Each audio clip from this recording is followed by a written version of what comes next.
आज इसके बाद मैंने समाजवादी पार्टी की प्राथमिक संस्था से भी इस्तीफा दिया, जबकि इसके पहले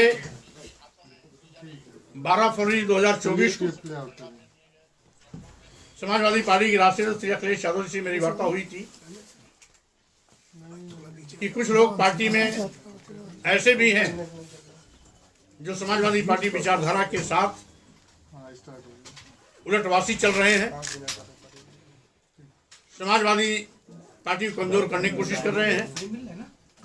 और ऐसे ही तत्व जब मैं समाजवादी पार्टी की आधार को बढ़ाने के लिए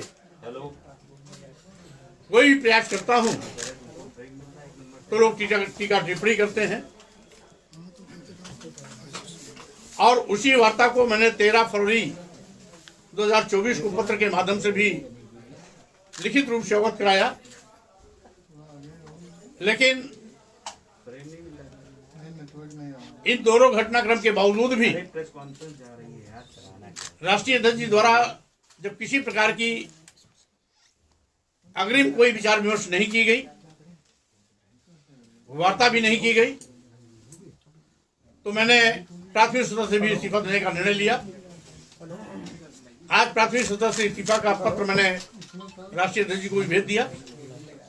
और चूंकि समाजवादी पार्टी के प्रत्याशी के रूप में विधानसभा उत्तर प्रदेश निर्वाचन क्षेत्र से मैं विधान परिषद में सदस्य निर्वाचित हुआ था,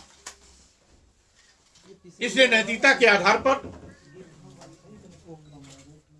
विधान परिषद के माननीय सभापति जी को विधान परिषद की संस्था से भी इस्तीफा का पत्र मैंने भेज दिया है। उनसे अनुरोध किया है कि इसे स्वीकार करने की कृपा करें, क्योंकि मैंने सदैव राजनीति में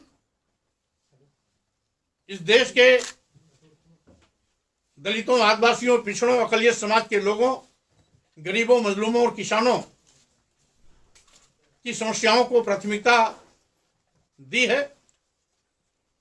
इस देश के सामाजिक परिवर्तन के तमाम उन महापुरुषों, जिसमें मुख्य रूप से सामाजिक परिवर्तन के महानायक ज्योतिबा फुले जी, आरक्षण के जनक छत्रपति साहू जी महाराज, भारतीय संविधान निर्माता बाबा साहब डॉक्टर अंबेडकर तथा इसी सामाजिक परिवर्तन के महान पुरोधा पेरियार रामास्वामी नायकर, नारायण गुरु, संत गाडगे, मानवर कांशीराम साहब, पेरियार लालजी सिंह यादव, रामस्वरूप वर्मा, शहीद जगदेव बाबू के विचारधारा को लेकर के शुरुआती दौर से लड़ाई लड़ता रहा, इनके मिशन पर काम करता रहा।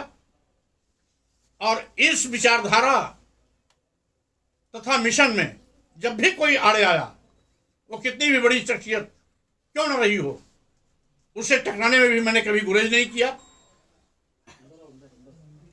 क्योंकि राजनीति में विचारधारा महत्वपूर्ण स्थान रखती है।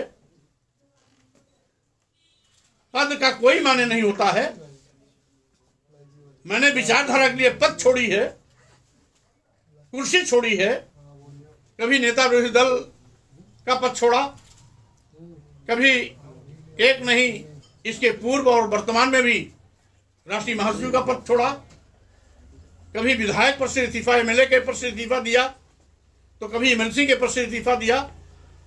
क्योंकि पद के लिए मैं कभी न कहीं आया हूं न गया हूं। जिनको खुशी है लाभ देने की, उनके लाभ के पद को भी मैं ससम्मान वापस कर दिया हूं, क्योंकि मैं अपना सम्मान विचारधारा के साथ मानता हूं। पद गौड़ है, पद और आता जाता है, विचारधारा शाश्वत होती है, टिकाऊ होती है, वैचारिक राजनीति का ही महत्व होता है। इसलिए मैं इन अपने तमाम महापुरुषों की विचारधारा को, इनके मिशन को अपनी थाती मानता हूं। और इसी विचारधारा को जीवंत बनाए रखने के लिए मैंने सभी प्रकार के पद का त्याग किया है विधान परिषद का भी त्याग किया है।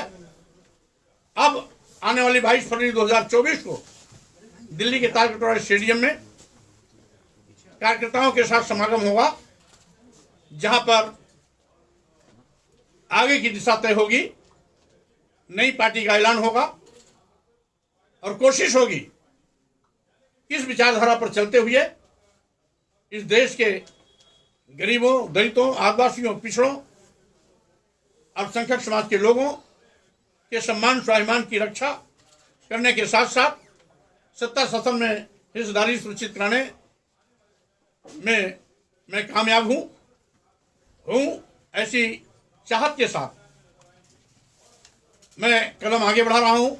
INDC नेटवर्क, बदलते भारत के साथ।